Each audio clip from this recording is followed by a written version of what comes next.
Бүгінгі қошеметтер қайнар жайнап келіп келген жақсы жандарға Алла разы болсын. Ниеттеріңізге, көңілдеріңізге, кедеріңізге мың алғыс. Әрбір шаңырақтарында шаңырақта тек қана той, жақсылық, ынтымақ береке кетпесін. Ал жасыл тілек, жақсы тілек өздеріңізде.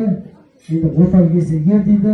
Сондықтан біз ағамыздан бастасақ, тілек жолы үлкен, жасы үлкен, әпкемізден бастаймыз, иә? Қоштап қойсақ. Сіздер қоштайсыздар жастар.